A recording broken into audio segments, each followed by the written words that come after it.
हिमाली काही दिवसांपूर्वी नारायण राणेंनी जे सूचक वक्तव्य केलं होतं की राजकीय भूकंप हा सांगून होत नसतो, परंतु मी योग्य वेळी भूकंप करेन. कदाचित त्या भूकंपाच्या दिशेने नारायण राणे यांनी पावलं टाकायला सुरुवात केलं असं म्हणावं लागेल. कारण गेल्या 2 आठवड्यांपासून राज्यामध्ये चर्चा सुरू आहे की नारायण राणे काँग्रेसमध्ये नाराज आहेत आणि ते लवकरच पक्षांतर करणार आहेत. मध्ये चर्चा सुरू होती की ते कदाचित शिवसेना किंवा भाजपमध्ये जातील आणि ही चर्चा जी आहे 2 आठवड्यापूर्वी नारायण राणे ज्या जिल्ह्यातून येतात त्या सिंधुदुर्ग जिल्ह्यातूनच सुरू झाली होती.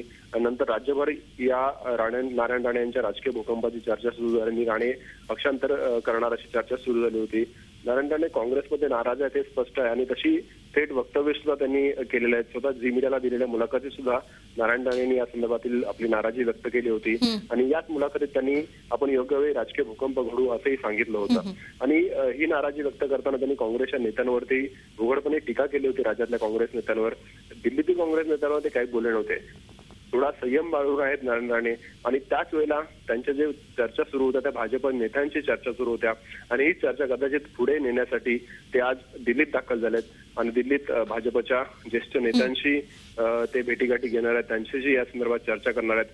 आणि त्याचमुळे नारायण राणे यांच्या जवळच्या सूत्रांकडून जी आपल्याला माहिती मिळते त्यानुसार नारायण राणे हे नवी वाट चोखाळण्याच्या तयारीत आणि ती वाट ही कदाचित भाजपची असेल आणि त्याचमुळे दिल्लीत दाखल होऊन नारायण राणे हे भाजपच्या नेत्यांशी चर्चा करणार आहेत आणि कदाचित लवकरच राजकीय भूकंप जो त्याचे संकेत नारायण राणे यांनी दिले होते त्या संकेताच्या दिशेने त्यांनी पावलं उचलायला सुरुवात केली आणि लवकरच कदाचित हा राजकीय भूकंप नारायण राणे घडवतील अशी चर्चा आहे. आणि नारायण राणे आता भाजपच्या वाटेवर आहेत अशी चर्चा सुरू आहे. त्या संदर्भात नारायण राणेंशी आपण संपर्क साधण्याचा प्रयत्न केला, परंतु त्यांच्याशी संपर्क होऊ शकलेला नाहीये. परंतु जे खात्रीलायक माहिती मिळते त्यानुसार दिल्लीत दाखल झालेले नारायण राणे हे भाजपच्या नेत्यांच्या भेटीगाठी घेणार आहेत आणि त्यांच्याही चर्चा करणार आहेत. कदाचित ही नव्या राजकीय समीकरणांची नांदी आहे नारायण राणेंच्या आणि त्या दिशेने त्यांनी आता पावलं उचललेली आहेत. थेट वक्तव्य यापूर्वी करण्याची नारायण राणे टाळली होती. मी काँग्रेस सोडणार अशा पद्धतीची वक्तव्य ते काही करत होते, पण ती वक्तव्य करताना ते एक संकेत देत होते की आपण काँग्रेसमध्ये नाराज आहोत आणि राजकीय भूकंप घडवणार आहोत आणि त्याच दिशेने ही वाटचाल सुरू झाली आणि राज्यात लवकरच कदाचित आपल्याला नारायण राणे हे नवीन राजकीय भूकंप घडवताना दिसतील आणि तो कदाचित भाजपच्या दिशेने नारायण राणेंची जी वाटचाल सुरू आहे तो असू शकेल. दीपक, एकीकडे नारायण राणे दिल्लीत जात आहेत, भाजपच्या नेत्यांच्या भेटीगाठी घेत आहेत, पण त्यातच आज सकाळीच चंद्रकांत पाटील महसूल मंत्री आणि भाजपचे ज्येष्ठ मंत्री यांच्याकडून एक सूचक विधान आलं, ते म्हणजे नारायण राणे हे हवेसे वाटणारे व्यक्तिमत्व आहे. या सगळ्या गोष्टींचा काय अर्थ निघतो? भाजप नारायण राणेंचं कितपत स्वागत करेल? हिमाली, चंद्रकांत पाटील यांचं हे वक्तव्यच अगदी सूचक वक्तव्य आहे की नारायण राणे हे हवेसे व्यक्तिमत्व आणि हे वक्तव्य अशा वेळी आलंय ज्यावेळी नारायण राणे पक्ष सोडणार आणि नारायण राणे नव्या पक्षात प्रवेश करणार अशा पद्धतीची जेव्हा चर्चा सुरू होती त्यावेळेला हे वक्तव्य आलेलं आहे. म्हणजे भाजप नारायण राणे यांच्या स्वागताला तयार आहे हे चंद्रकांत पाटील यांनी एक प्रकारे सूचित केलेलं आहे. नारायण राणे हवेसे नेते आहेत असं ज्या अर्थी चंद्रकांत पाटील म्हणतात त्या अर्थी निश्चितच ज्या भाजपमध्ये नारायण राणेंच्या प्रवेशासंदर्भात चर्चा सुरू आहेत त्याच्यासाठी भाजपचे नेते कदाचित अनुकूल असतील आणि त्याचमुळे चंद्रकांत पाटील यांनी एवढं मोठं धाडस केलं हे वक्तव्य करण्याचं. कारण आता जवळपास 2.5 वर्ष होऊन गेले राज्यात सरकार बदलल्यानंतर आणि वारंवार आपल्याला माहिती आहे की नारायण राणेंवर भाजपने टीकाच केलेली आहे. परंतु कदाचित हे पहिलं वक्तव्य असेल, जाहीर वक्तव्य असेल की नारायण राणे आता भाजपला हवेसे वाटू लागलेले आहे. चंद्रकांत पाटील यांनी ते वक्तव्य करून पक्षाची एक प्रकारची नारायण राणेंच्या संदर्भातील जी भूमिका आहे ती भूमिकाच जवळपास स्पष्ट केलं असं म्हणावं लागेल. आणि ही भूमिका त्याच्या मागे राजकारण आहे की नारायण राणे यांच्या भाजपच्या नेत्यांशी यापूर्वी सुद्धा कदाचित चर्चा झाली असावी आणि आता ही चर्चा जी आहे ती अंतिम दिशेला चाललेली असेल, कदाचित अंतिम टप्प्यावर असेल आणि त्याचमुळे चंद्रकांत पाटलांनी हे वक्तव्य केलं असावं आणि भाजप पूर्णपणे अनुकूल आहे नारायण राणे यांना प्रवेश द्यायला हे सूचित केलेलं. आणि आपण बघितलं 2014च्या विधानसभा निवडणुकीत सुद्धा भाजपने ज्या पद्धतीने इतर पक्षाच्या निवडून येण्याचं मेरिट असलेल्या लोकांना पक्षात प्रवेश दिला होता आणि आपला पक्ष वाढवला होता.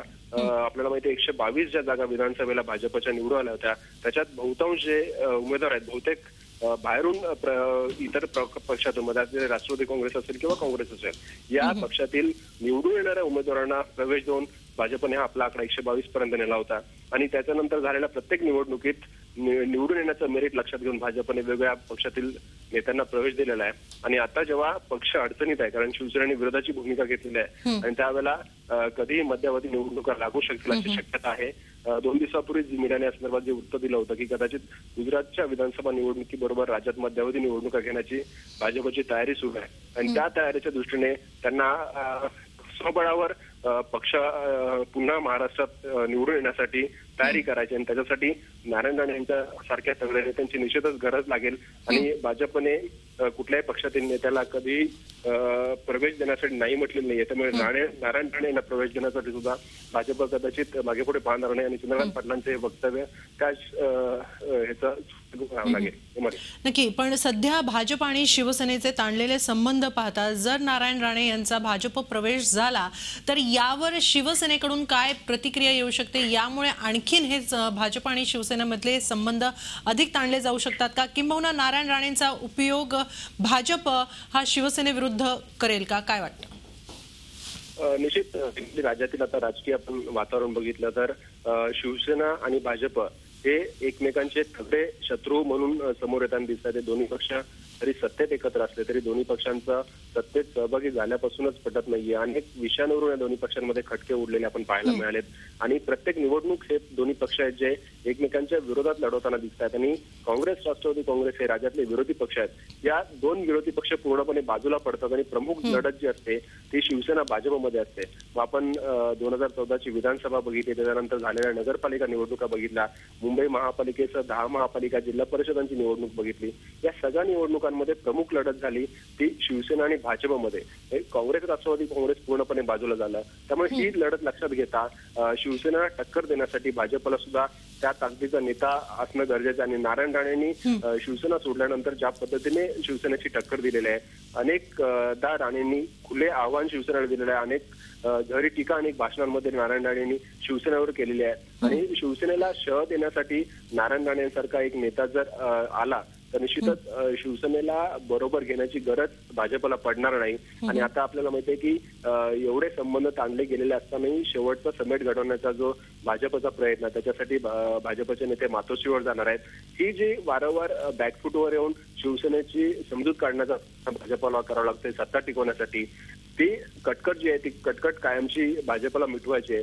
आणि ती कटकट मिटवण्यासाठी निश्चितच नारायण राणे जर भाजपमध्ये आले तर त्याचा मोठा उपयोग जो आहे तो शिवसेनेला होणार आहे आणि त्या दृष्टीनेच भाजपला होणार आहे. आणि त्या दृष्टीनेच भाजपने नारायण राणेंची नाराजी लक्षात घेऊन ती नाराजी हेरली त्यांची आणि त्यांच्याशी कदाचित चर्चा सुरू केली असावी. आणि नारायण राणेंना सुद्धा काँग्रेसमध्ये प्रवेश घेतल्यापासूनच आपली फसवणूक काँग्रेसने केली, कारण त्यांना मुख्यमंत्री पद देण्याचं आश्वासन दिल्याचा दावा नारायण राणे वारंवार करत होते, परंतु ते आश्वासन काँग्रेसने पाळलेलं नाहीये. त्यामुळे राणे पूर्णपणे नाराज आहेत, काँग्रेसमध्ये हे जाहीर आहे. आणि हीच नाराजी घेऊन भाजपने हा फास टाकला असावा आणि राणेंनी सुद्धा कदाचित त्याच्यासाठी अनुकूलता दर्शवली असावी. म्हणूनच आता दिल्लीत दाखल झाले आहेत पुढची चर्चा करण्यासाठी.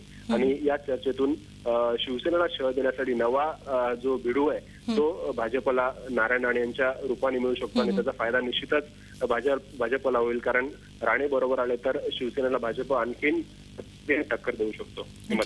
पण ज्या कारणामुळे ते काँग्रेसमध्ये नाराज आहेत ते कारण इथे भाजपमध्ये पूर्ण होईल असं त्यांना वाटतं का? किंबहुना भाजपकडून नारायण राणे यांना नेमकं काय आश्वासन दिलं जाऊ शकतं, काय नेमकं सांगाल? तुम्हाला हे सरकार टिकलं तर निश्चितच सध्याच्या काळात एक मंत्रीपद नारायण राणेंना मिळू शकतं किंवा जर मध्यावधी निवडणुका झाल्या तर त्याच्यानंतर एक ताकदीचं मंत्रीपद नारायण राणेंना मिळू शकतं. कारण काँग्रेसने ज्या पद्धतीने नारायण राणेंना मुख्यमंत्री पदाचं आश्वासन देऊन पक्षात घेतलं होतं तसा दावा राणेंनी वारंवार केलेला आहे. तसं आश्वासन भाजपकडून निश्चितच राणेंना दिलं जाणार नाही, कारण भाजपची जी आत्ताची राजकीय रणनीती आहे आपल्याच पक्षातील नेत्यांकडे प्रमुख पद सोपवण्याचा भाजपचा प्रयत्न असतो. आपण गेल्या 2014च्या विधानसभा निवडणुकीत ज्यांचा भाजपमध्ये प्रवेश झाला त्यांना कुणालाही भाजपने मोठं पद दिलेलं नाहीये. अनेक जण आमदार म्हणूनच भाजपमध्ये आहेत, त्यांना कदाचित आश्वासनं दिली असतील, पण ती आश्वासनं सुद्धा भाजपने पाळली नाहीत. त्यामुळे राणेंच्या बाबतीत भाजप हे करू शकत नाही, कारण राणे अगदी ताकदीचे नेते आहेत आणि त्यांना दिलेलं आश्वासन आहे ते भाजपला पाळावं लागेल. त्यामुळे मोठं आश्वासन हे जे आहे ते भाजपकडून दिलं जाण्याची शक्यता नाही. मंत्रिपदाचं निश्चितच कदाचित आश्वासन राणेंना मिळू शकतं. त्याचबरोबर राणेंसमोर जो मोठा प्रश्न आहे तो आपल्या मुलांचा राजकीय पुनर्वसनाचा, कारण निलेश राणेंनी सुद्धा काँग्रेसवर टीका करत अशोक चव्हाणांना पत्र लिहिलं होतं. त्यांच्या कार्यपद्धतीवर थेट अशोक चव्हाणांच्या निलेश राणे जे माजी खासदार आहेत आणि रत्नागिरीमध्ये ते लक्ष घालतात काँग्रेसच्या दृष्टीने, त्यांनी टीका केली होती. त्यामुळे ते सुद्धा पक्षात नाराज आहेत आणि ह्या दोघांच्या म्हणजे निलेश राणे आणि नितेश राणे या दोन आपल्या मुलांच्या राजकीय भवितव्याचा राणेंना विचार करावा लागणार आहे. त्या दृष्टीने कदाचित भाजपबरोबर नारायण राणे चर्चा करतील. स्वतःला काय मिळतं त्याच्यापेक्षा मुलांचं राजकीय भवितव्य घडवणं हे त्यांच्यासाठी आता एक मोठं आव्हान असणार आहे आणि कदाचित त्या दृष्टीने त्यांनी हा निर्णय घेण्यापर्यंत ते पोहोचले असावेत आणि त्यामुळे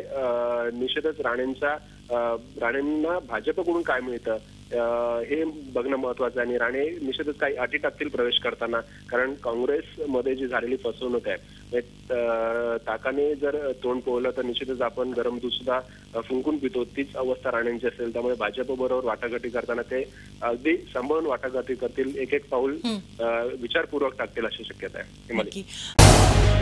झी 24 तास रहा एक पाऊल पुढे.